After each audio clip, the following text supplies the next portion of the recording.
কখন জানেন? চারটে কাজের যে কোনো একটা কাজ যখন হাফেজ সাহেব করে, ওই হাফেজ সাহেবের অন্তর থেকে আল্লাহ কোরআনটাকে ছিনিয়ে নেয়। বলবো আবার বলবো, শুনে যান। এই বাবা, হাফেজ সাহেব যারা হচ্ছ, যারা হাফেজ সাহেব হয়েছো, বাপ আমার এই কথাটা বলে রেখো, কোরআন বুকে নিয়ে যেন মরতে পারো, ভালো হাফেজ হও, আল্লাহর নিয়ামত। এক নাম্বার, হাফেজ সাহেব যদি শিরিক করে, শিরিক মানে বুঝতে পারছেন বাবা, আল্লাহর সঙ্গে কোনো ব্যক্তি বা বস্তুর তুলনা করার নাম হলো শিরিক। আল্লাহ সকলের গুনাহ মাফ করবে, শিরিককারীর গুনাহ আল্লাহ মাফ করবে না, এক নাম্বার। দুই নাম্বার, হাফেজ সাহেব যদি হারাম খাবার খায়, কি বললাম? হারাম খাবার খায়। আচ্ছা বাবা, আমরা হারাম বলতে কি বুঝি? কয়েক কটা হারাম ওয়াজ করি আমরা। কি? সুদ খাওয়া হারাম, ঘুষ খাওয়া হারাম, বিয়ের পণ নেওয়া হারাম, মদ খাওয়া হারাম, এই কটা হারাম। শুনে নিন, কোরআনে 250টা হারামের আয়াত আছে। কটা? 250 হালাল, 250 হারাম, মোট কত? 500টা। তা আমরা মোটে জানি কটা? এই জন্য ওই কটা দোষে কত কোয়ালিটির হারাম আছে ভাবতে পারবেন না। দেখুন, দু একটা বলছি, চিন্তা নেই। তাহলে এক নাম্বার, হাফেজ সাহেব যদি শিরিক করে, আল্লাহর কোরআন তার হৃদয় থেকে চলে যাবে। দুই নাম্বার, হাফেজ সাহেব যদি হারাম খাবার ভক্ষণ করে, তার অন্তর থেকে আল্লাহ কোরআন ছিনিয়ে নেবে। তিন নাম্বার, হাফেজ সাহেব যদি ব্যভিচার করে, জিনা করে, আল্লাহ তার অন্তর থেকে কোরআনকে ছিনিয়ে নেবে। চার নাম্বার হলো, হাফেজ সাহেব যদি ওই কোরআনটাকে চর্চা না করে, বুঝতে পারছে না বাবা? বুঝতে পারছো? মানে পড়তে হবে ডেলি, কমসে কম একটা হাফেজ সাহেবের খুব কম করে হলো প্রতিদিন 5 পারা করে তাকে কোরআন তেলাওয়াত করতে হবে। 5 পারা, খুব কম করে বলছি গো বাবা। এবার যে যেমন তেলাওয়াত করে, কেউ 10 পারা তেলাওয়াত করে, কেউ 5 পারা করে, কেউ 3 পারা করে। এই 5-4টে জিনিস। শুধু তাই নয়, বাস্তব কথা বলে গেলাম আজ। ছোট্ট একটা উদাহরণ দিচ্ছি, কত রকমের হারাম আছে দেখি, চলুন। অসুবিধা হচ্ছে আপনাদের? চলুন। আচ্ছা বাবা, আপনাদের এই গ্রামে জুম্মার দিনে আপনাদের গ্রামের একজন মুসলিম 25 বছরের যুবক ছেলে সাদা পায়জামা, পাঞ্জাবি, সাদা টুপি পরে প্রচুর পরিমাণ বাংলা মদ খেয়েছে। কি মদ? ইংলিশ নয়, বাংলা মাল। ইংলিশ মাল খেলে তো অনেকে নাকি বলে মানে শরীর ভালো হয়। Whisky, Kingfisher, McDonald, black, wine, রিডমিল, ব্লক, ব্রাইন, হুইস্ট, এসব মদের নাম বললাম রে বাপ। যারা খায় তারা বুঝতে পারছে, বুঝতে পারছি না বাবা। ও বাপ, সব রকম নিয়ে পড়াশোনা করলে সব বুঝতে পারবেন। চলেন বাবেরা।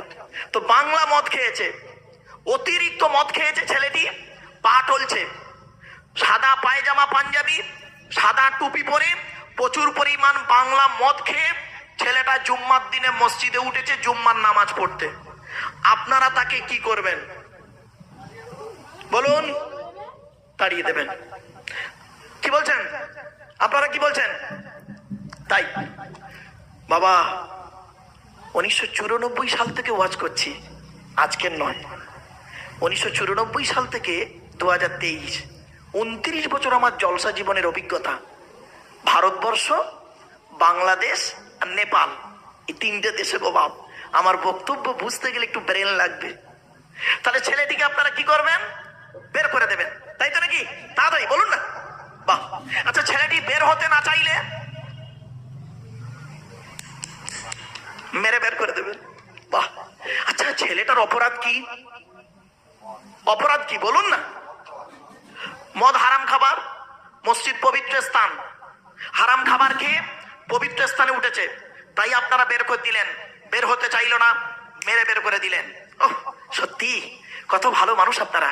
আপনাদের দেখে মনে হচ্ছে এইমাত্র জান্নাতের জানলা ভেঙে সব পালিয়ে এসছে।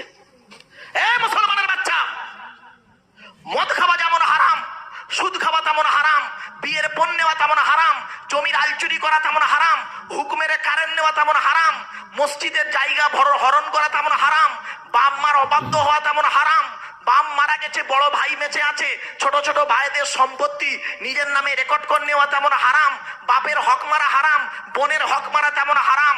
মদখোরকে বের করে দিলে আর সুদখোরকে মসজিদের সেক্রেটারি বানিয়ে দিলি।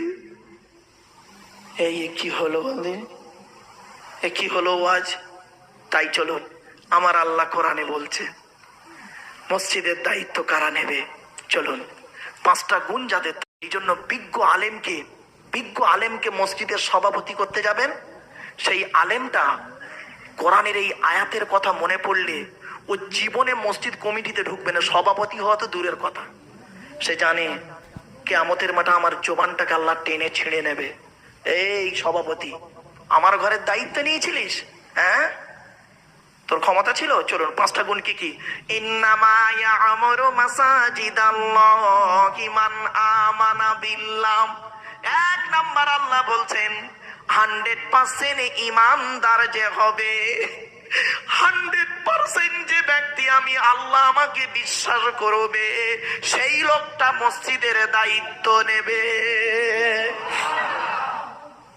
1 নাম্বার। 2 নাম্বার হলো ওয়ালিয়াউমিল আখিরি, কিয়ামতকে 100% বিশ্বাস করবে। এখন এই দুটো প্রত্যেকেই আপনারা বলবেন, আমিও বলবো যে মৌলানা সাহেব আমি আল্লাহকে 100% বিশ্বাস করি। আপনিও বলতে পারেন আমি কিয়ামতকে 100% বিশ্বাস করি। কেন? অন্তরের খবর কে জানে? ইন্নাল্লাহা আলিমুম বিযাতিস সুদূর। এটা কিন্তু প্রত্যেকের মধ্যে মিলে যাবে তর্কের খাতিরে, কিন্তু 3 নাম্বারটাই ধরা পড়ে যাচ্ছে কিরম দেখুন। আল্লাহ বলছেন 3 নাম্বার গুণটা হবে কি? ওয়া আকামাস সালাত, 5 ওয়াক্ত যে ব্যক্তি নামাজ আদায় করবে। ও বাবা, মসজিদের ক্যাশিয়ার নামাজ পড়ে না। ভুল বললাম বাবা। এই আমি আজকে আসতেছি এখান থেকে বাড়িতে ঢুকতেছি, একটা ফোন এলো। এই 11:30টার পরে তার ফতোয়াটা দিতে হবে এই মসজিদ সংক্রান্ত। এই ফোন এলো 11:30। আমি তাকে বলেছি বাবা 11:30টার পরে ফোন করো। 3 নাম্বার। 4 নাম্বারটা কি? আরো কঠিন। ওয়া আতা যাকাত, যাকাত আদায় করতে হবে। যদি যাকাত ফরজ হয় আদায় করবে, ফরজ না হলে আদায় করার প্রশ্ন আসে না। ও বাবা, মসজিদের ক্যাশিয়ার হিসেব চাইলে খালি পালাচ্ছে, আর বেশি চাইলে মারামারি করবে, তার মানে মাল ঘাপলা হয়েছে। আল্লাহর কোরআন কি বলছে বা শুনুন। যারা মাদ্রাসা মসজিদের নামে চাঁদা তুলে ইয়েতিমের মাল খেয়ে নেয়, বাবা কত পীর সাহেব, মরি সাহেব, মুফতি সাহেব আছে গো বাবা, কত বক্তা সাহেব আছে বাবা, মাদ্রাসা মসজিদের নামে চাঁদা তুলে, ইয়েতিম বাচ্চাদের নামে চাঁদা তুলে নিজের গাড়ি বাড়ি বিল্ডিং করে বেড়াচ্ছে। আল্লাহর কোরআন কি বলছে শুনে নিন। ইন্নাল্লাযীনা ইয়াকুলুনা আমওয়ালাল ইয়াতামা যুলুমান ইন্নামা ইয়াকুলুনা ফি বুতুনিহিম নারম ওয়া সায়াসলাউনা সাঈরা। 4 নম্বর পারা 17 নম্বর পৃষ্ঠা 14 নম্বর লাইন, সূরার নাম সূরা নিসা 10 নম্বর আয়াত। আল্লাহ পাক কোরআনের মধ্যে বলে দিচ্ছেন, এ দুনিয়ার মানুষ নিশ্চয়ই যারা ইয়েতিমের মাল ভক্ষণ করে। বাবা ইয়েতিম বুঝতে পাচ্ছেন? বাবা বুঝতে পাচ্ছেন আমার কথা?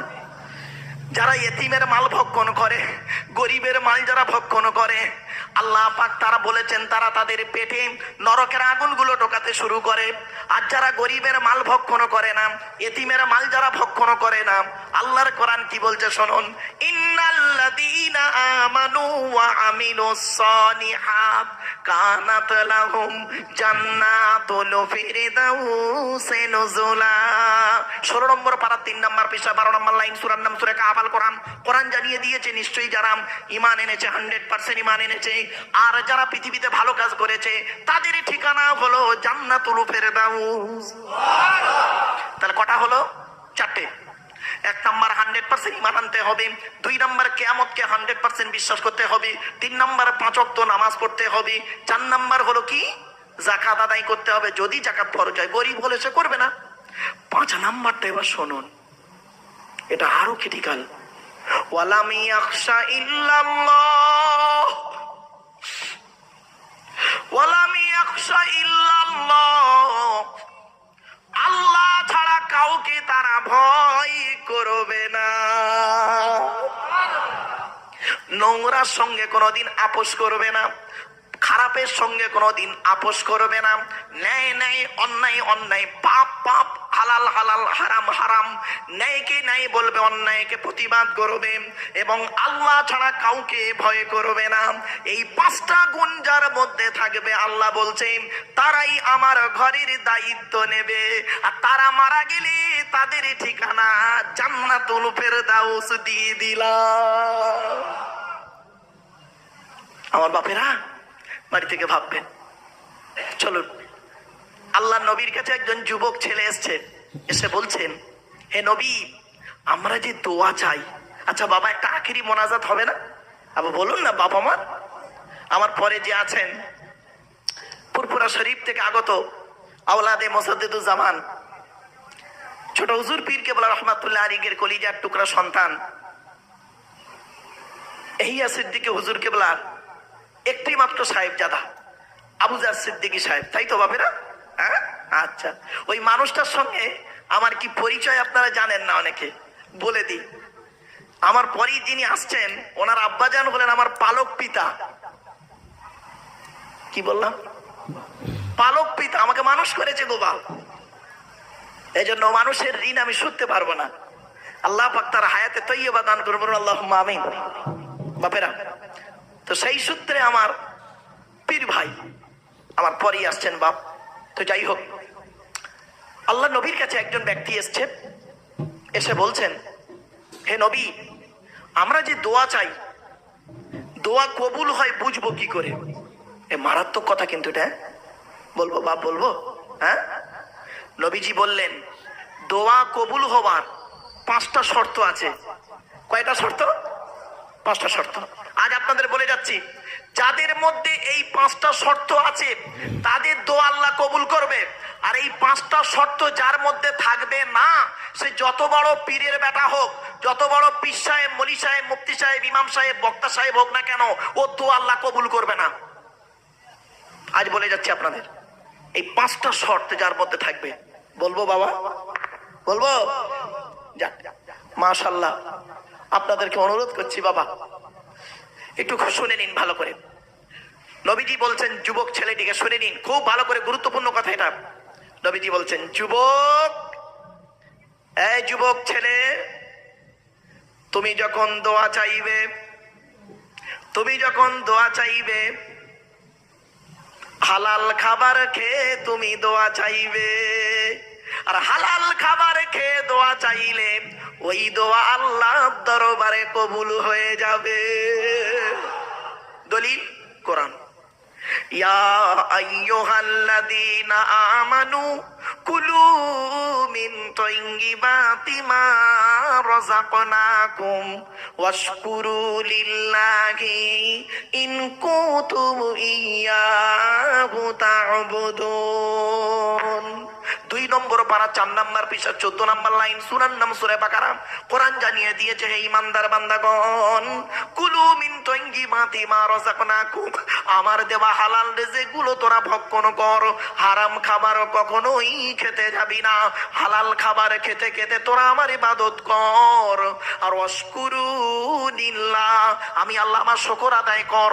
আল্লাহ বলছেন, তোরা যদি খেতে খেতে শুকর আদায় করিস, আমি আল্লাহ কোরআনে জানিয়ে দিচ্ছি, লা ইন শাকারতুম লা আযীদান্নাকুম ওয়ালা ইন কাফারতুম ইন্না আযাবি লাশাদীদ। 13 নম্বর পারার 15 নম্বর পৃষ্ঠা 6 নম্বর লাইন, সূরার নাম সূরা ইব্রাহিম। আল কোরআন, কোরআন জানিয়ে দিয়েছে, তোরা খেতে খেতে যদি শুকর আদায় করিস, ওই খাবারে আমি আল্লাহ বেশি বেশি করে নিয়ামত দান করব।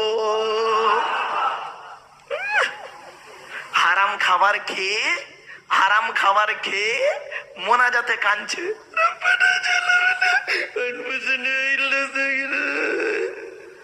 আল্লাহ ফেরেশতাদের ডেকে বলছে, আল্লাহ ফেরেশতাদের ডেকে বলছে, এই এই আদমের ওই সন্তানটা এই ভাটপাড়ায় জলসায় বসে বাঁদরের মতো মুখ করছে কেন রে? তা ফেরেশতারা বলছে, আল্লাহ ও মোনাজাত করছে। আল্লাহ বলে, ও কি মোনাজাত? এই বাঁদরের মতো মুখ করে, শিম্পাঞ্জির মতো মুখ করে, বন মানুষের মতো মুখ করে মোনাজাত করছে কেন? তা ফেরেশতারা তখন বলছে, আল্লাহ আপনার নবী পৃথিবীতে তো বলে এসছে মোনাজাতের সময় কান্না না পেলে কান্নার ভান করতে বলেছে। আল্লাহ ফেরেশতাদের তখন কি বলছে জানেন? এই আমার নবীর সম্পর্কে উল্টো পাল্টা বলবে না। আমার নবী জীবনে কোনোদিন মিথ্যা কথা বলেনি। তার নাম দিয়েছি আল আমিন, সত্যবাদী। আমার নবী সঠিক কথা বলেছে। তবে আমার নবী কখন বলেছে মোনাজাতের সময় কান্নার ভান করতে? হালাল খাবার খাওয়ার পরে বলেছে তো। ফেরেশতারা তখন বলছে, হ্যাঁ আল্লাহ এটা ঠিক, হালাল খাবার খেয়ে মোনাজাতে কান্নার ভান করলে আল্লাহ কবুল করে নেবে।